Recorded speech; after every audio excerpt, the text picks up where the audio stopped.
¿Te has preguntado alguna vez por qué los milagros parecen llegar tarde?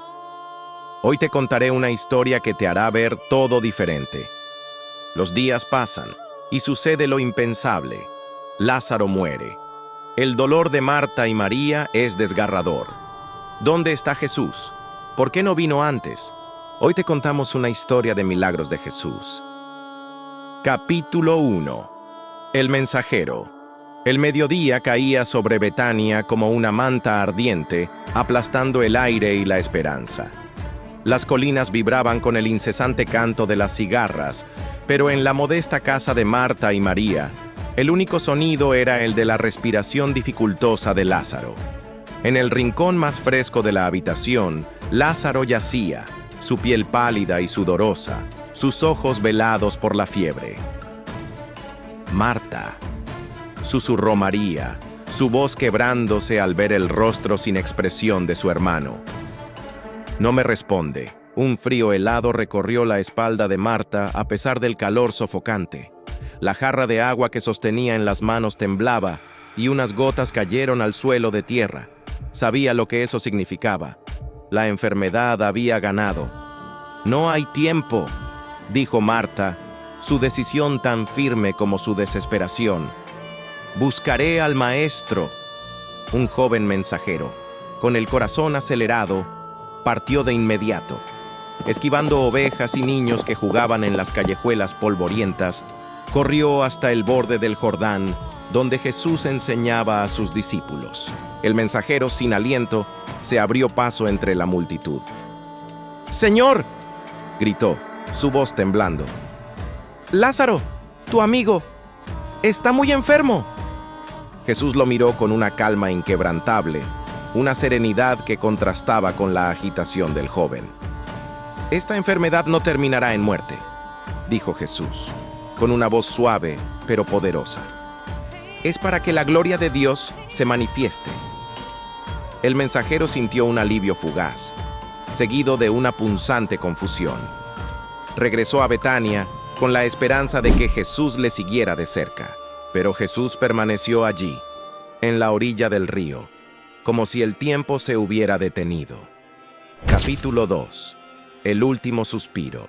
La fiebre de Lázaro subió como un fuego voraz, consumiéndolo desde dentro. María se aferraba a la esperanza, manteniendo un paño húmedo sobre la frente de su hermano. «Resiste, Lázaro», murmuraba ella, con las lágrimas cayendo sobre el paño. «Él vendrá», lo prometió. Esa noche, un silencio insoportable se apoderó de la habitación. El latido del corazón de Lázaro se apagó, lentamente, como una lámpara sin aceite que exhala su última llama. El grito de María, un sonido de dolor puro y desgarrador, atravesó las paredes de la casa. Marta cubrió el rostro de su hermano con un lienzo blanco, con la sensación de que no solo perdía a su hermano, sino también una parte de su fe. Afuera, los vecinos se congregaron, sus lamentos mezclándose en la noche. Al amanecer, un grupo de hombres llevó el cuerpo a la tumba familiar, una caverna oscura y fría, sellada por una enorme piedra que solo pudo ser empujada por 3 hombres juntos. El sonido al cerrarse fue como un portazo del destino, un eco que resonaría en el alma de las 2 hermanas para siempre. Capítulo 3. Sombras en Jerusalén.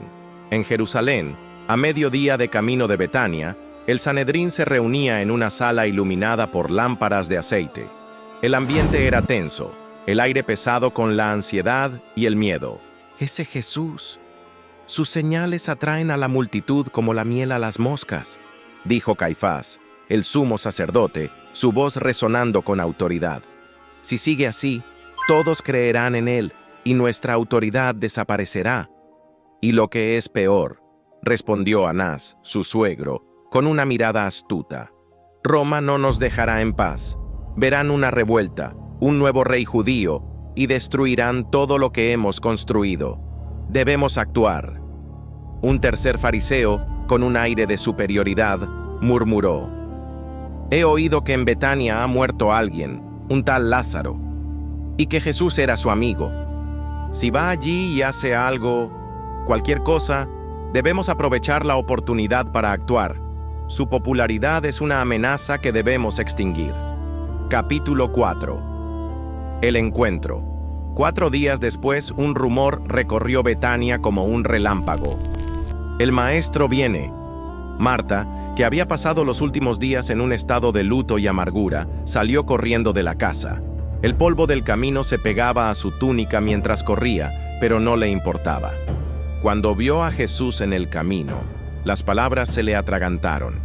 Una mezcla de dolor, reproche y una pizca de esperanza. «Señor, si hubieras estado aquí», dijo Marta, con voz ahogada por las lágrimas, «mi hermano no habría muerto». Jesús la sostuvo por los hombros, sus ojos irradiando una compasión infinita. «Tu hermano resucitará», dijo con una seguridad que la desarmó. «Lo sé», respondió Marta, con la cabeza gacha, pensando en la resurrección al final de los tiempos. En la resurrección del último día. «Marta», dijo Jesús mirándola a los ojos, «yo soy la resurrección y la vida. El que cree en mí vivirá, aunque haya muerto. ¿Crees esto?». Marta se detuvo, sintiendo que el peso de su dolor se desvanecía, reemplazado por una fe que no creía tener. «Sí, Señor, lo creo de todo corazón». Cuando María llegó detrás, cayó a los pies de Jesús, temblando. «Si hubieras estado aquí», logró decir. La misma frase, el mismo dolor.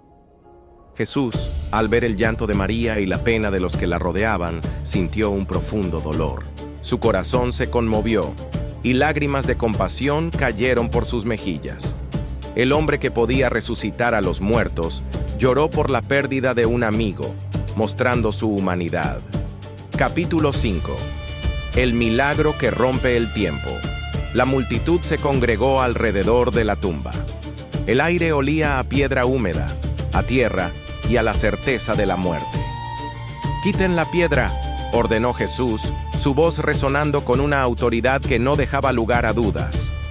«Señor, ya hace 4 días», murmuró Marta con los ojos cerrados. «El olor...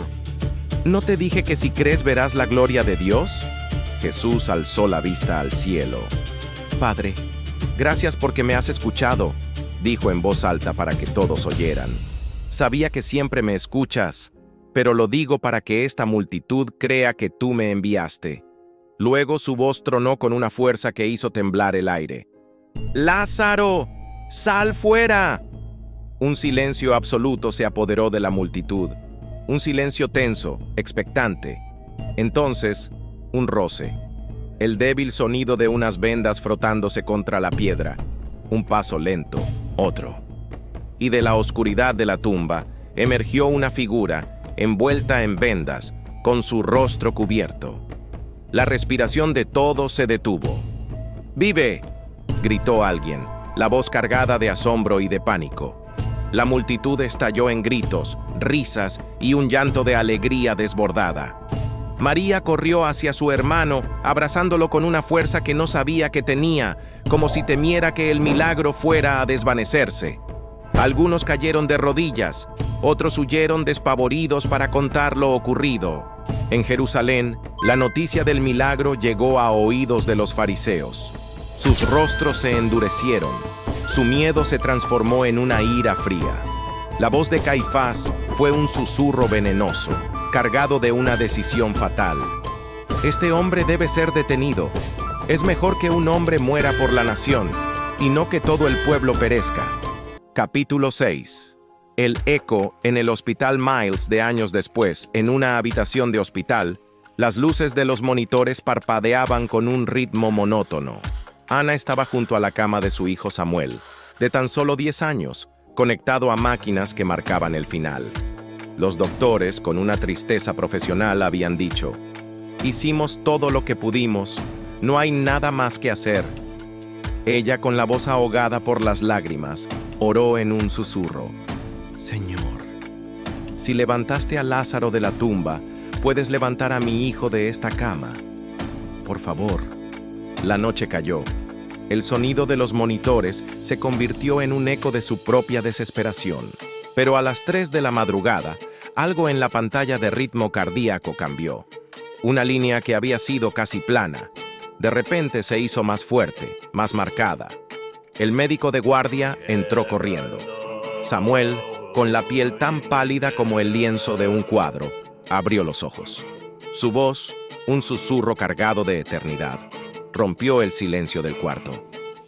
«Mamá, vi a Jesús. Dijo que volvería contigo». Ana cayó de rodillas, llorando y riendo a la vez. Afuera, enfermeras y pacientes escuchaban la noticia con asombro. «¡Ha despertado! ¡Es un milagro!». La voz que no calla. Los milagros existen. No siempre llegan cuando los pedimos, ni de la forma en que los imaginamos, pero siempre llegan en el momento perfecto. A veces, vienen a romper el tiempo, a abrir tumbas de piedra o a cambiar el ritmo de un corazón. Y en esos momentos, la tierra recuerda que el cielo sigue abierto.